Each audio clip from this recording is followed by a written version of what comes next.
the power is within. It really is. And women, you said it before, women have been doing this for so long. It's encoded. It's the other thing, that it is encoded in our DNA. We know how to birth. We're born with the physiology to birth. So don't, to anyone listening that is questioning whether they can do it or not, or whether they can do it with or without drugs, or with or without, pain relief, we were born to do this without any intervention. Welcome, beautiful souls, to Season 2 of the Cosmic Love Antenna with your host, Harrison Ma. I invite you on a mystical voyage from the intellect to the soul, delving deep into the mysteries of love's spiritual essence and its unfolding.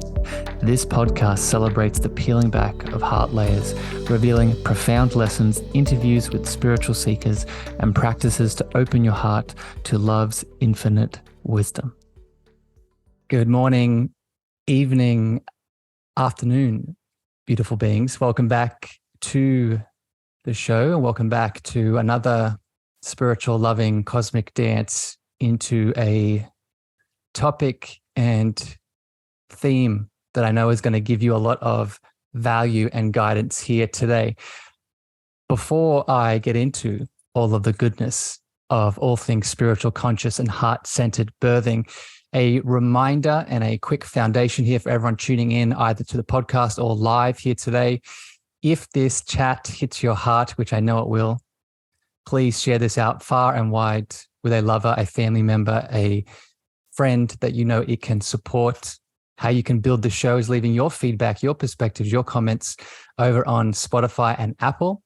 And if you are joining live today on Facebook, on LinkedIn and YouTube, as I've started to do here, if you have questions that come up within this flow that you want to add in, please leave them in the comments.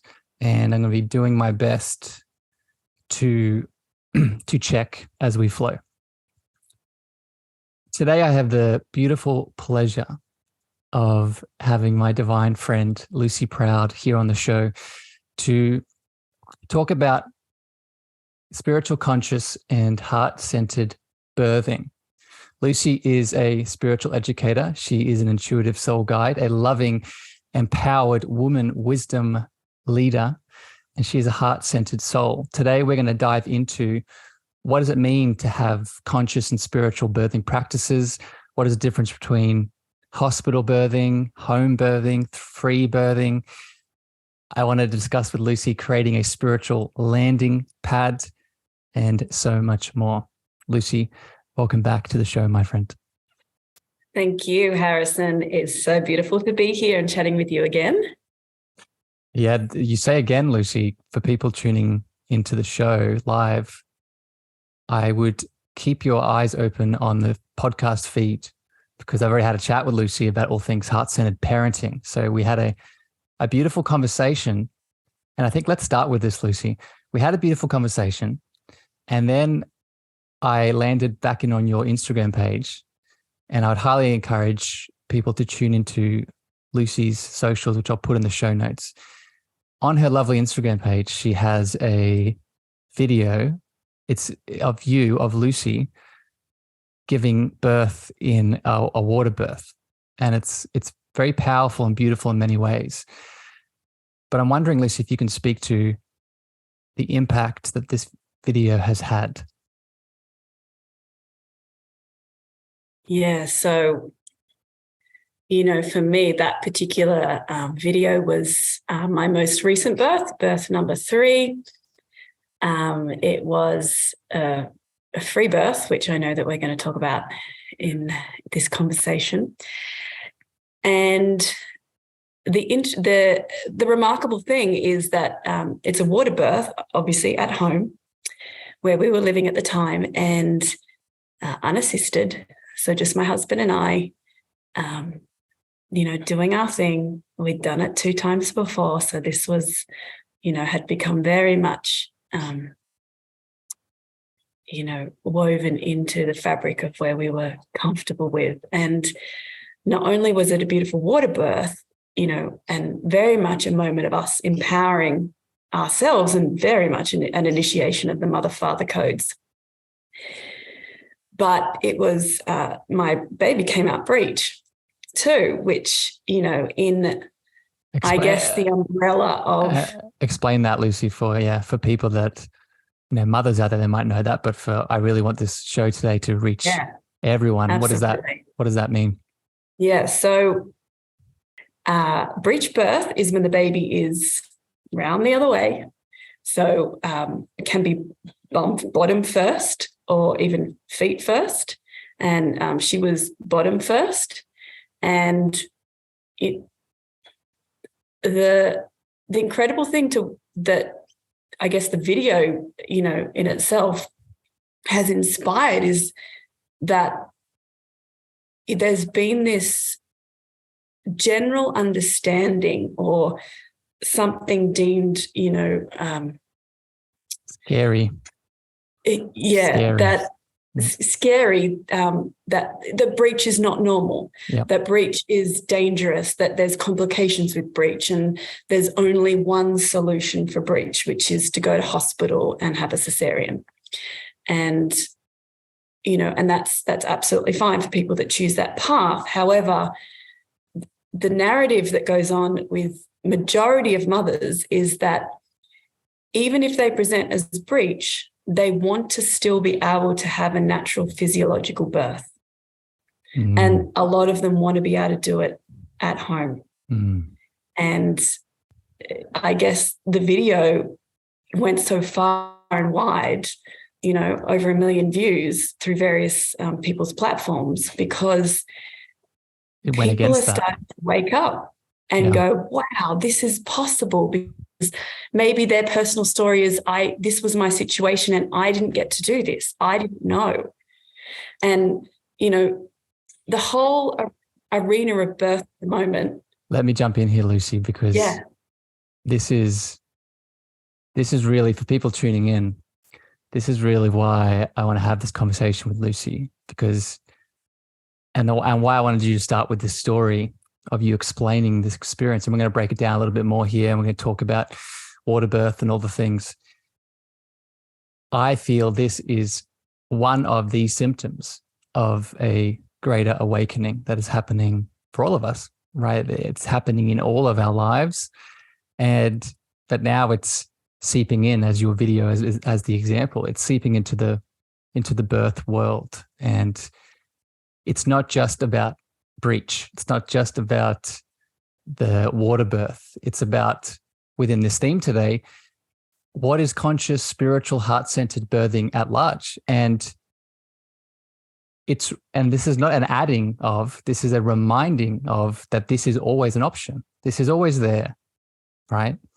So I want to jump to my first questions here, my friend, but anything else you want to finish that thread with, before we move on with the breech and the water birth? Yeah, just that, you know, to be able to birth the way that you want to birth, a woman wants to birth, a man and a woman, a couple choose to birth, is the ultimate reclamation of personal power.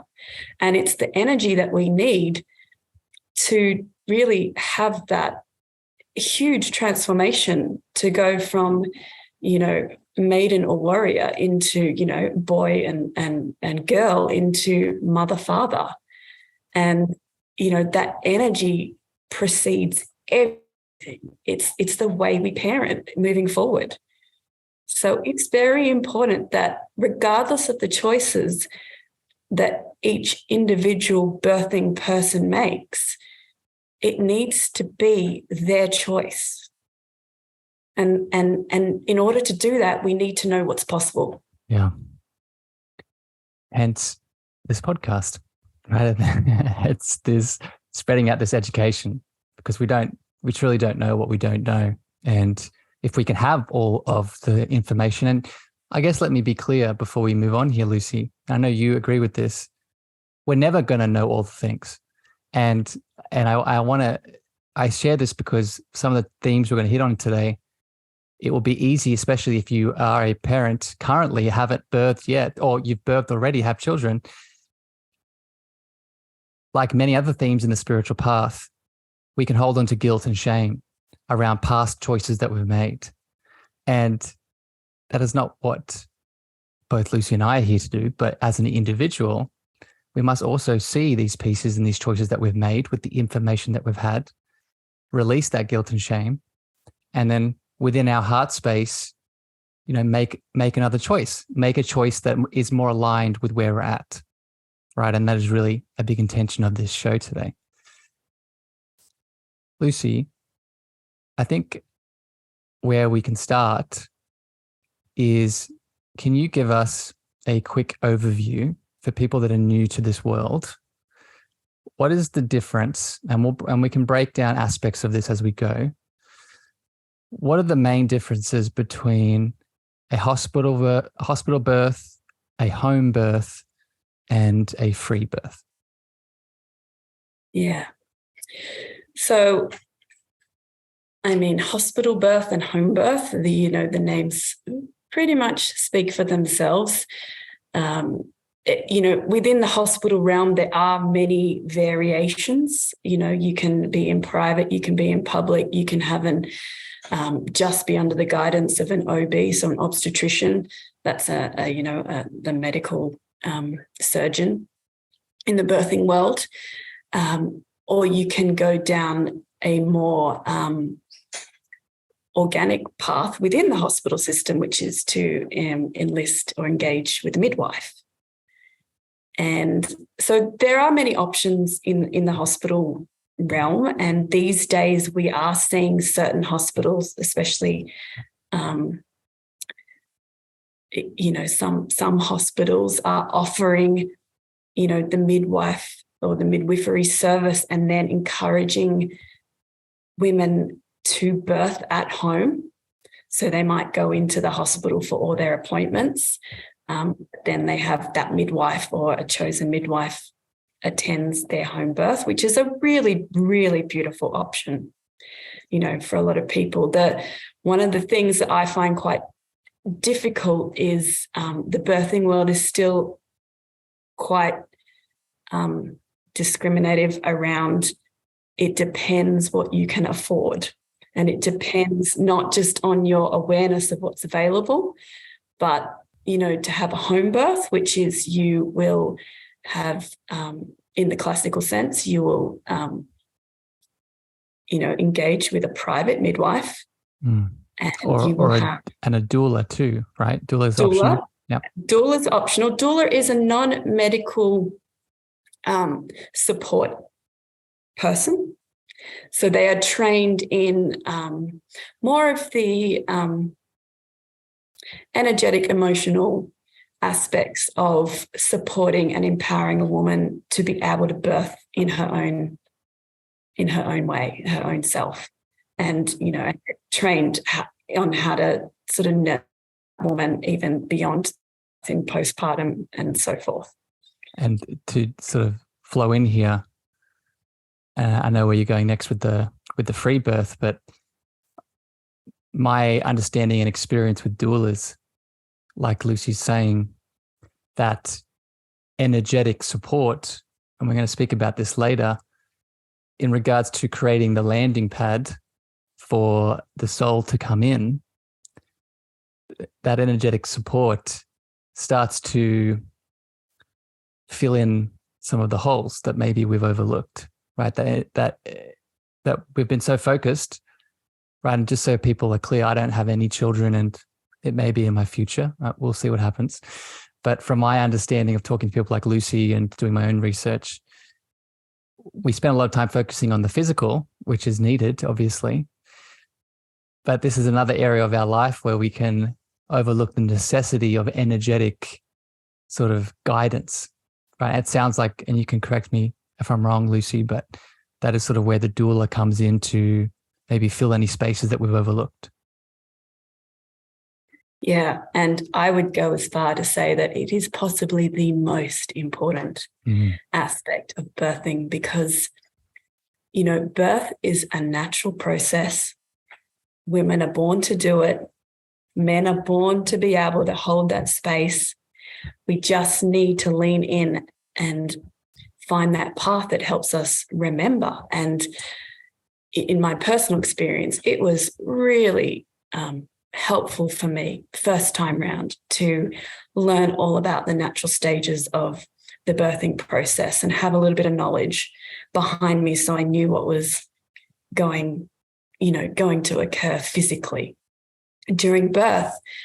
But the energetic and the spiritual and the nurturing that is something that we really, really need in order to hold that container and feel safe. Because birth happens when we feel safe. And, originally, hundreds, thousands of years ago, we were living in a village with that spiritual and emotional support from the women around us.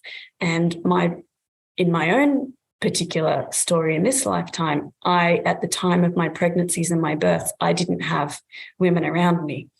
So I was very blessed to find a midwife that became that physical help for me, assistance for me. And by assistance, I mean she didn't interfere with my actual birth. She held space. She held space, and she gave me the knowledge to empower me, and also the spiritual platform and the nurturing platform. I want to pull out something you said, Lucy, and you made a very interesting contrast between tribal societies and where we are now. And I want to speak to all the listeners that maybe are aware of some of these topics already, the home birth, free birth, hospital births, and all the things that come in with it. It's very easy, much like within the diet world, to become tribal around one or the other. I am a free birther, I am a only hospitalized allopathic, or I am a, wherever you want to fit in. And much like we're all sort of tribal tension is formed, this isn't black or white. And I think a big part of that, like you're alluding to, Lucy, is yes, tribal societies had a lot of ideal ways of supporting that spiritual essence that we are. While at the same time, I would assert, and I think we talked about this in our first chat, Lucy, the stresses that we're exposed to on all the different levels are vastly different. So, and I want to get your thoughts on this, Lucy, having experienced multiple different kinds of births. When we are in this process of going through the birth process, I think it's very important to release belief systems, right? Have all the information so you know what is out there. But at the time where things are happening, i.e. the child is coming, remove the belief systems and allow the guidance to take over. What are your thoughts on this? Yeah. And, you hit the nail on the head, because that really is where I feel that,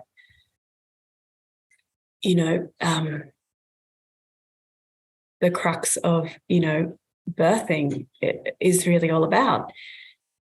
And, the conscious birthing world at present is very aware that, when a woman becomes pregnant, she has 9 months to journey through whatever comes up for her. And if you hold the awareness, it does come up. The fears, the information around your own personal birth, when your mother birthed you.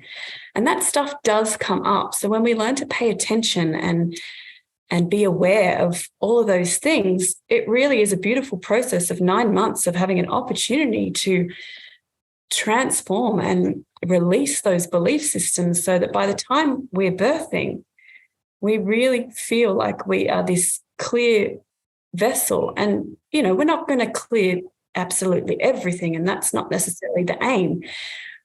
But I can tell you now that in my own personal births, when I became pregnant with baby number 1, I said, right, no medical intervention for me, not happening. And that was my ego. It was coming from a place of fear, because I didn't want to go into the hospital system where I felt my personal power might be taken away from me. I didn't know what was going to happen. I didn't know anyone particularly that had horror stories, but it wasn't the way that I had wanted to birth. And of course, we get to 39 weeks, which is, an average gestation of pregnancy is 40 weeks. A lot of women give birth anywhere between 38 and 42, 43 weeks. We get to 39 weeks and my midwife, so everything was planned for home birth. My midwife says, "Oh, the baby's turned around." She said, "I don't birth breech at home." And so I go into panic. All my fears are activated. I'm thinking the worst thing is going to happen. I'm going to go into hospital. I'm going to panic and I'm not going to be able to do it. And it means I'm going to have drugs. And then the drugs are going to catapult me into being cut open. And all the stories came up. And I can tell you now that as soon as I made peace with that story, went, no, that's not going to be my story. My midwife doesn't feel safe to birth at home. So we have an arrangement where we can go into hospital and she can still be with me and she can still guide me, and I'm going to do this. And of course, that's exactly what happened. Natural physiological birth, probably the most difficult birth to have, which was the baby was feet first. But the empowerment that came from facing my fears and also moving through a challenging birth position-wise, and also it was a challenging birth because of that, was probably the most euphoric I've ever been in my life. And I mean euphoric for about 6 months. Just incredible.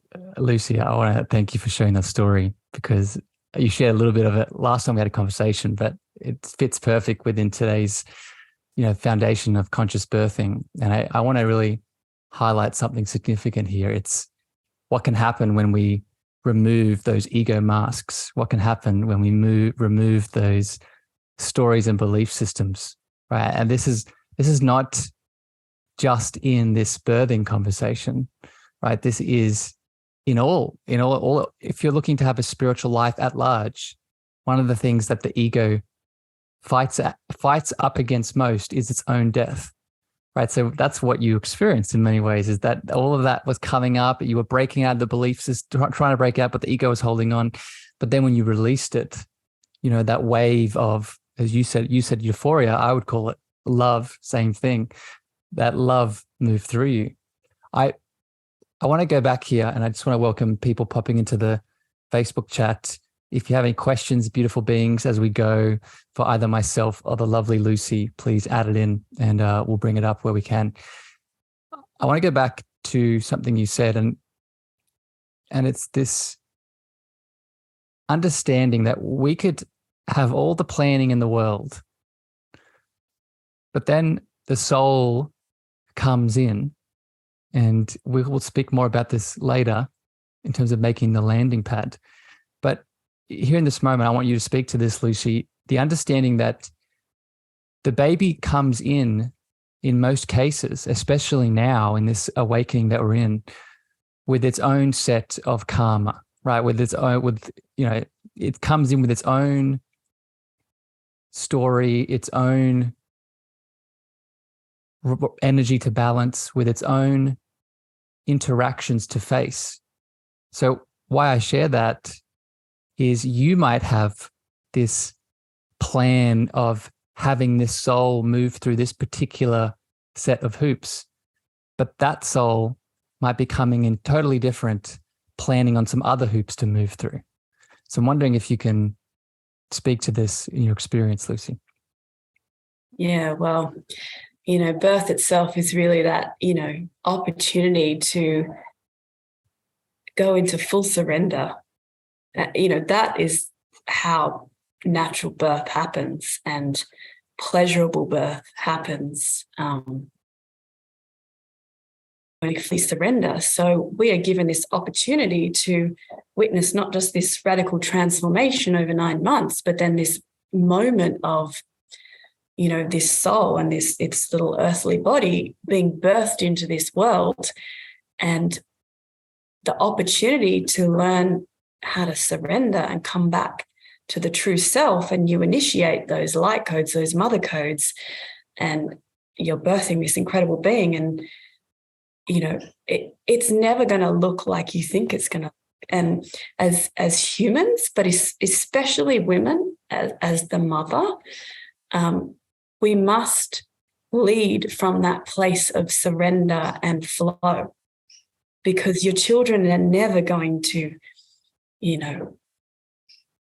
be how you idealize them, or how you want them to behave, or, life's never going to go perfectly. Your child doesn't sleep when you need sleep. It's this sort of dance that you start to make, and you learn to adjust. And when you go against the flow of that, life becomes pretty difficult, but when you are in flow, you synchronize with this beautiful soul, and their karma becomes part of your karma. And it's a dance where you learn to, what my oldest, he's 5, and what he's going through. And it's these are the subtle things that I'm picking up. It doesn't look like anything on the surface, but the things that he journeys through are teaching me so much about myself. And so, and my husband too. We both are just in awe of how all 3 of our children activate different aspects of ourselves. And it's the greatest gift that you can ask for. Like, these little beings that, actually are helping you grow, helping you become, who you truly are. And it's probably the most radical, quickest way I know to tap into love, because it is love at first sight. It is. This practice, Lucy, I want to underline this here. This practice of connecting to the children, and for people popping into the episode today, we talked about this in our first chat, which will be, at the time of this release, will be out. So go back and listen to our first conversation around heart-centered parenting. But I want to give a tip here because Lucy, you're saying this as a very expanded spiritual soul who's very used to this world. But for the people tuning in, that, okay, I get this, but how do I practically do that? Right? What are some of the practical things to start doing this? Well, first place to start is going inside, right? Creating space within yourself to listen to what's being said, so you then can connect to either the children you have or the children that are coming in. Can you speak to this, Lucy, quickly? And I want to go back. I want to hear you speak a little bit about free birthing, because we skipped over that piece. But can you quickly just sort of share your views on meditation as a way to connect to these souls that are coming in? Yeah. So, I feel very blessed that my journey led me into, I feel that I've been meditating my whole life, ever since I was a child, but the active learning of meditation when I was probably 18. So, and I had my first child at 35. So I had a lot of self-awareness and the ability to tune right in and listen to myself as that moment of becoming a parent arose. But it still threw me, because it's a very different process to go and find a quiet moment and sit on your own and tune in.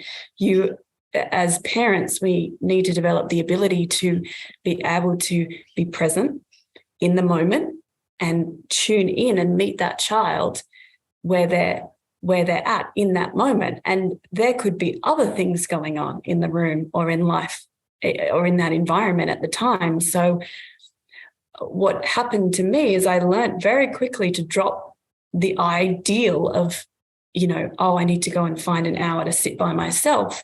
And I learned how to just be more present in every moment, which is the ultimate meditation, isn't it? Being mindful. And, I feel, these children are literally reflections, constant reflections saying, I'm here, be mindful, be present. And when the child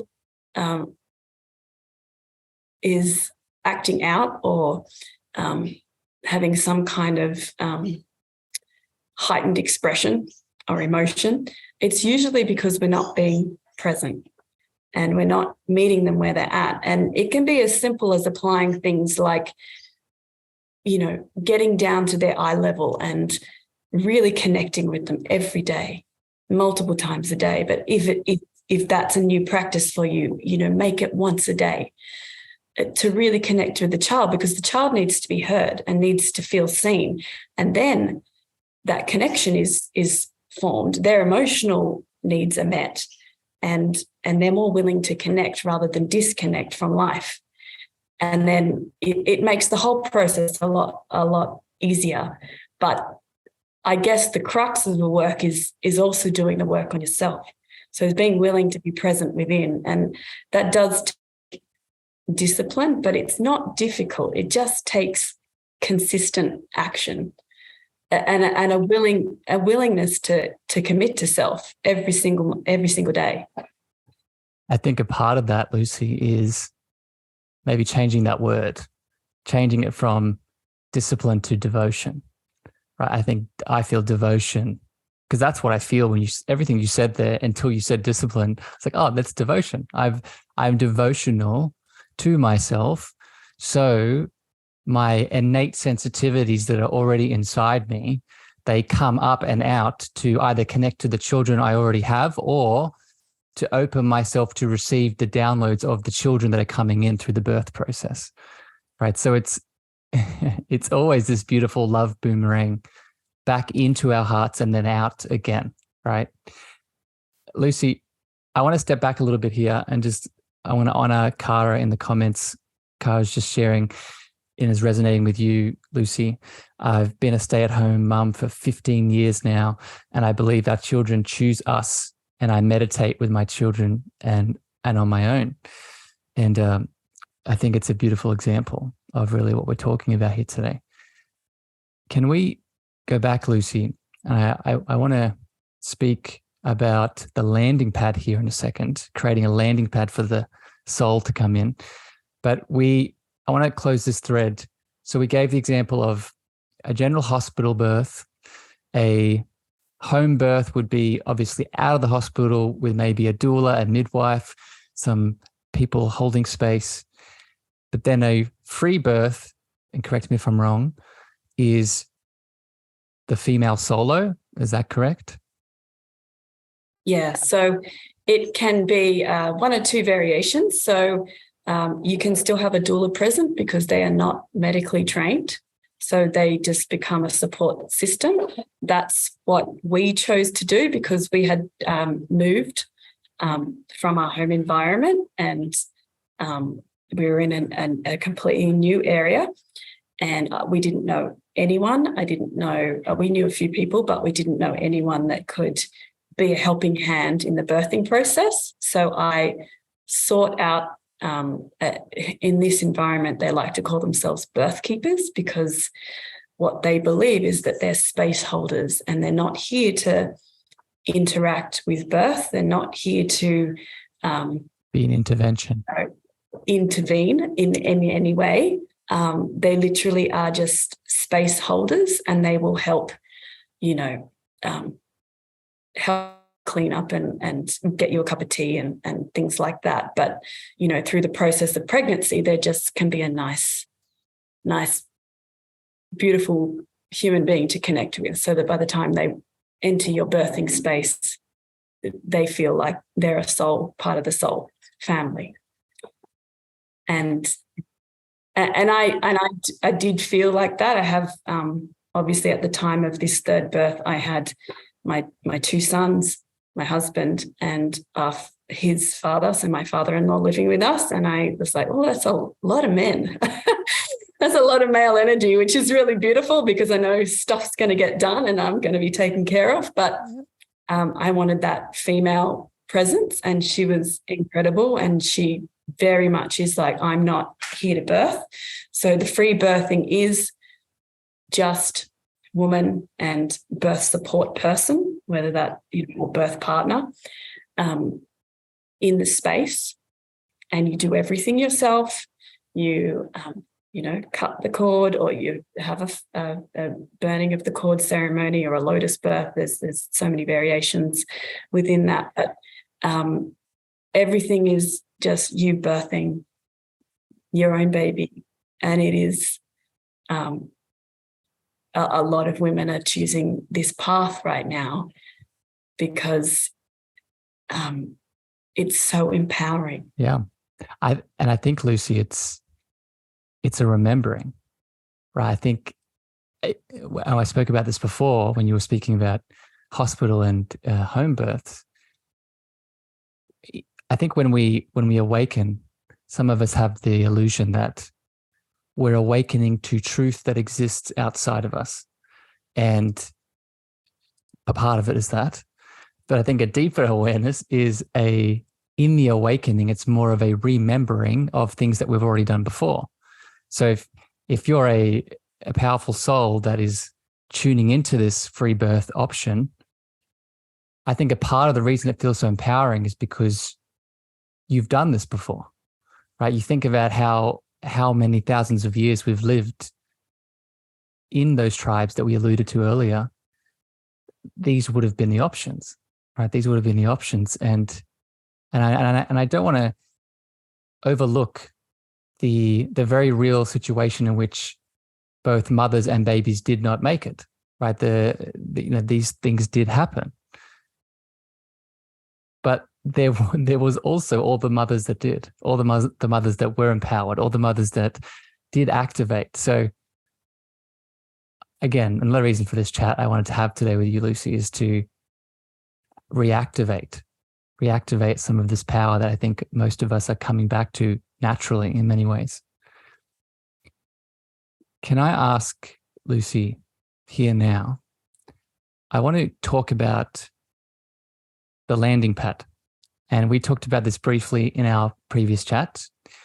And you mentioned a technology called the liquid crystals as one of the ways to add into that landing pad. And it's just people to go listen to that conversation to get more on that. But can you explain the importance? I'd love to hear you speak to why do we need to create a landing pad for the soul coming in that will be birthing through us? Yeah. I love this question, and it's often overlooked because there's so much focus on pregnancy and the actual act of birth. And then, I don't know, sort of like this big empty space afterwards where you're just,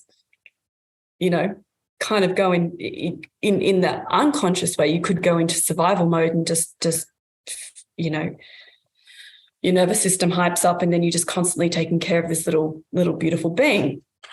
But, just to go back to the conversation that led you into this, which is, when you birth, and I don't want to dismiss any woman or any mother or any birthing person from this, but when you birth in your full power, so whatever that birth looks like for you, it's the birth that you choose and you want. You really activate those divine light codes, those mother codes, and when I'm going to say man because I have a husband and he was my birth support. Lucy, can I ask, just to inject here, can you explain for people that don't know what you just said, what are light codes? What are divine mother light codes? Yeah. So, excuse me, we come into this world as 100%, 99.9999% energy. That is literally what we are. And we are a culmination of light and frequency. And throughout our life, depending on the journey that we take, different aspects of us switched on or off. And when it's time, when we go through initiation of some sort, in this particular case, becoming mother and father, or very much in particular mother, those codes, that light frequency, that aspect of it's DNA, but it's also our soul encodement that is woven through the DNA, the RNA and the DNA, is switched on. And to put it more simply, for women, it really is our instinctual body, our instincts, our ability to, weave that mother essence is switched on. When women don't get to birth the way they want to birth, or there's some kind of trauma in that birth, it does take away from that divine process of switching online. And not to say you can't come back to that space of being fully activated, but you're going to have to work through the trauma to get there again. Yeah. And Lucy, I think a big part of this, another way that you could describe from a mental health healing psychoanalytical lens, another way to describe these mother light codes are the archetypes that we step into, right? And when a baby comes in, we're in the birthing process, we're opening up to the mother archetype. But then when we're traumatized, as you're describing beautifully, it can be very easy for us, especially if we're not mindful, right? Especially if we don't have that meditation practice that we were speaking about. We can become the archetype of the victim, right? We can become the archetype of our own wounded inner child that is reliving the same birth trauma that may be as a pattern now coming up from our childhood, now coming up in the birthing of our physical child. So does that resonate with your experience, my friend? Do you see, is there a link here between these archetypes within this sort of light code conversation? Yeah, definitely. And, it's quite difficult to mother if, the archetype of the wounded maiden is active, because the wounded maiden is the young girl that hasn't matured, is still needing to be looked after, is not ready to mother.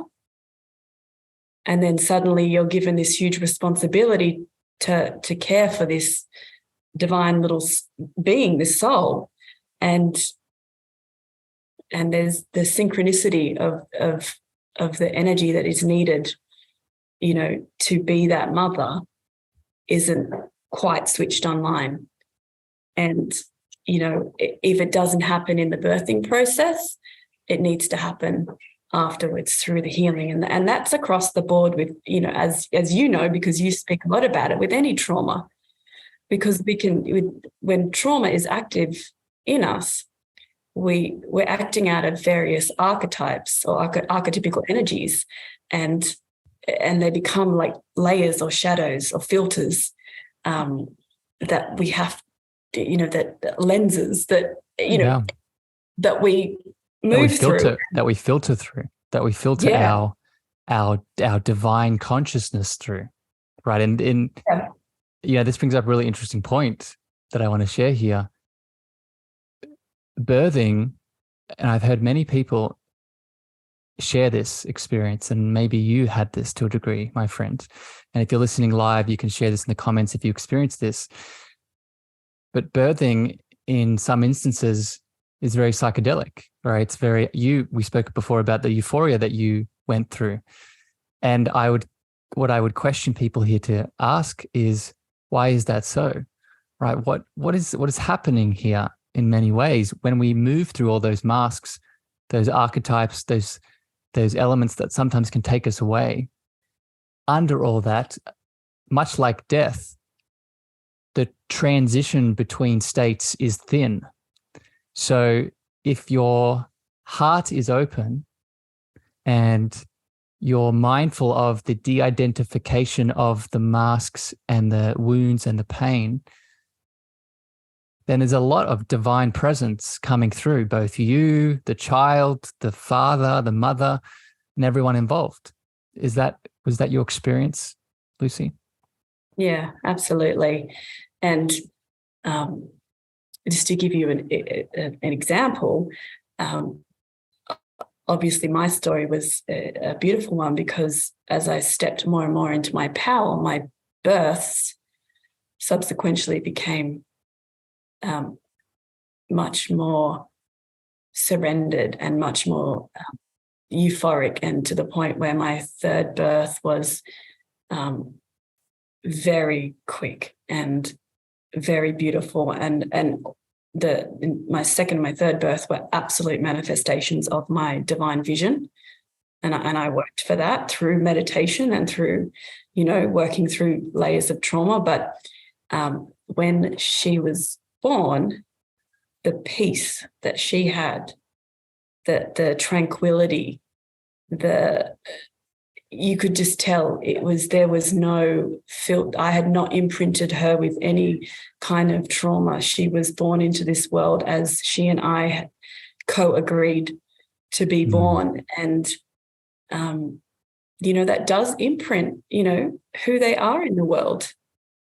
And that's, going back to that conversation of landing pad, is if we as the birthers and we have the support that we need to create that safe sanctuary to birth without trauma, it becomes a euphoric experience. I was terrified of pain moving into my first birth, and my first birth affirmed that it was something I never wanted to do again because it was terrible. It's interesting, Lucy. You pointed out that you were worried and had this fear, and then it manifested in your reality, right? You where your attention goes, your energy flows, right? So this conversation around birthing and all the different options and aspects we've been speaking about today, it's no different to any other spiritual conversation. This is why I want to underline this within this chat today. It's not an awe conversation, right? It's about releasing fear and the illusions of separation that keep us from where our heart is pulling us, right? This is why this is heart-centered birthing, right? Because that heart is the seat of our highest good in many ways. Lucy, let's flow here onto another topic I want to hit on before we have to wrap up here today. And this one is a big topic, and we were speaking about this before we started recording, and we might have to do another conversation just on it in itself. But I want to keep it sort of higher level to give some support and guidance here for mothers and fathers looking to conceive and birth. As a sensitive soul, because I'm picturing myself in this boat, as a sensitive soul that wants to conceive and then give birth to a child, I can see that if my heart is pulling me to a hospital birth for whatever reason, I can see as a sensitive soul that having known and understood about all the things that are at play within a hospital setting, that there's a lot of fear there, right? A lot of fear consciousness, and you explain that in one of your stories. So I'm wondering that what tips would you provide to new mothers, new fathers that are looking to birth in a hospital, that are sensitive, empathic? How do we start to lean into that option while also sort of moving through all the fear that's going to come up, moving up all of the, the beliefs, the stories, and the very justified concern? Yeah, I love that. And, one of the things that my first birth, which was in hospital, taught me was, it actually healed my relationship with the idea of being in hospital, which was really beautiful for me. And that was empowering. That was an empowering moment. And of course, it led me to never needing to go to hospital again because I had overcome that. But I guess if we start from the beginning, if somebody desires a hospital birth, to look at what is it that you want? What is it that you're seeking from that hospital birth? Is it that you want assurance? Is it, that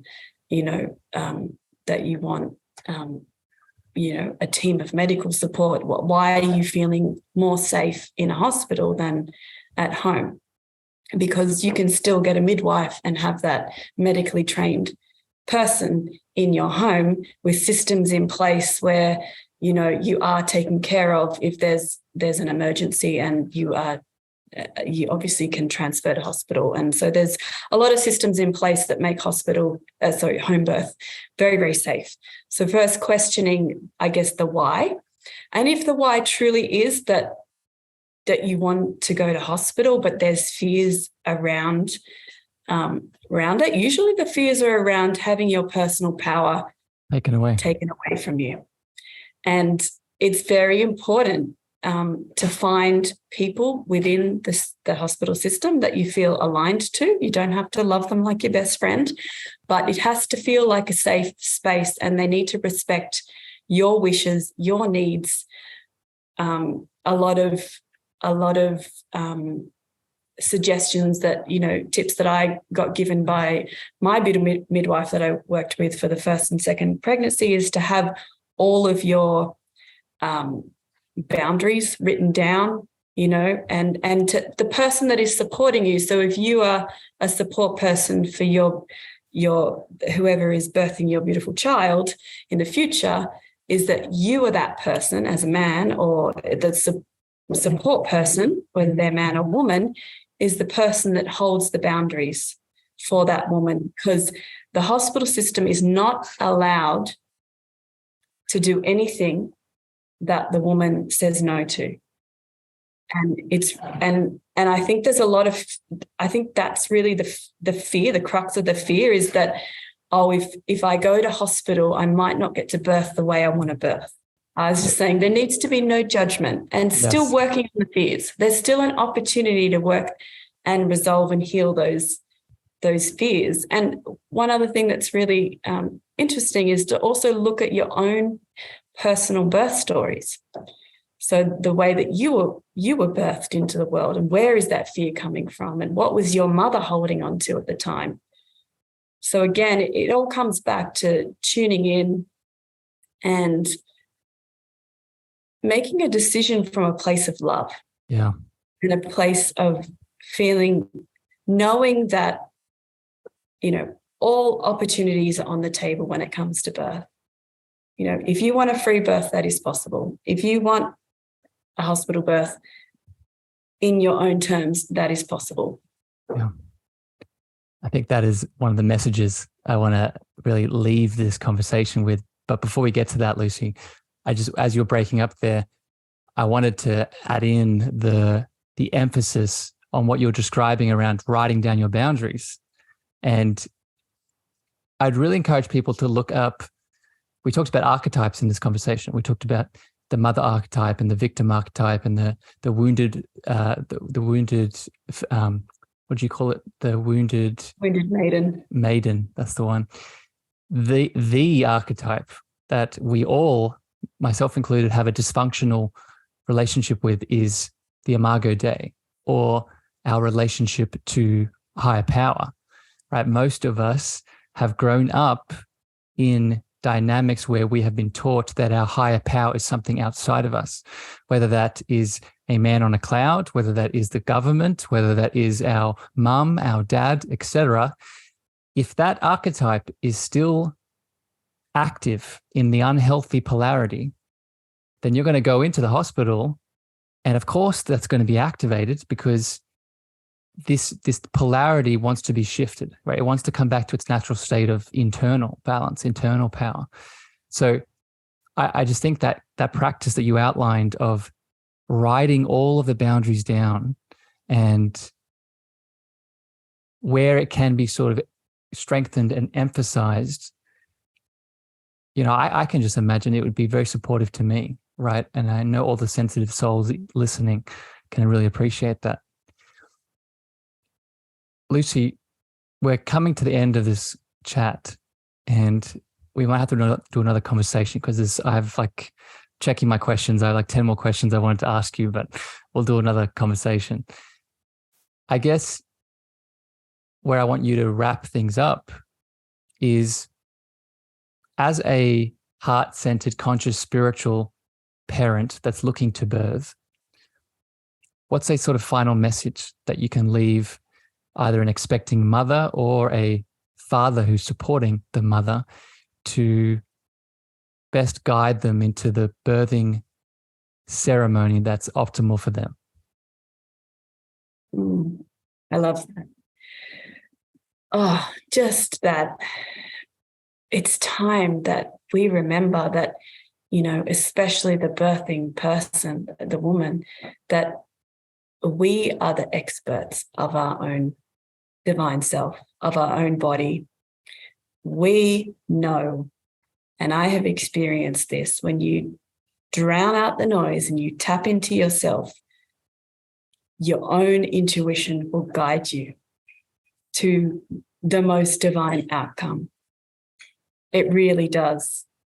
And when we start to place that power back in self, it is the most magical thing. It really is. And that is the energy that is going to give you strength in the parenting journey, is the reclamation of your own personal power, moving forward with all the beautiful challenges that children bring and life brings moving forward. And they're not even challenges, they're beautiful learning opportunities and growth opportunities, but the power is within. It really is. And women, you said it before, women have been doing this for so long. It's encoded. It's the other thing, that it is encoded in our DNA. We know how to birth. We're born with the physiology to birth. Yeah. So don't, to anyone listening that is questioning whether they can do it or not, or whether they can do it with or without drugs, or with or without, pain relief. We were born to do this without any intervention. Yeah. I'm so happy that you're ending with this, because I think it's easy, and I say this with so much compassion and love for all the parents out there, either expecting or who have children already.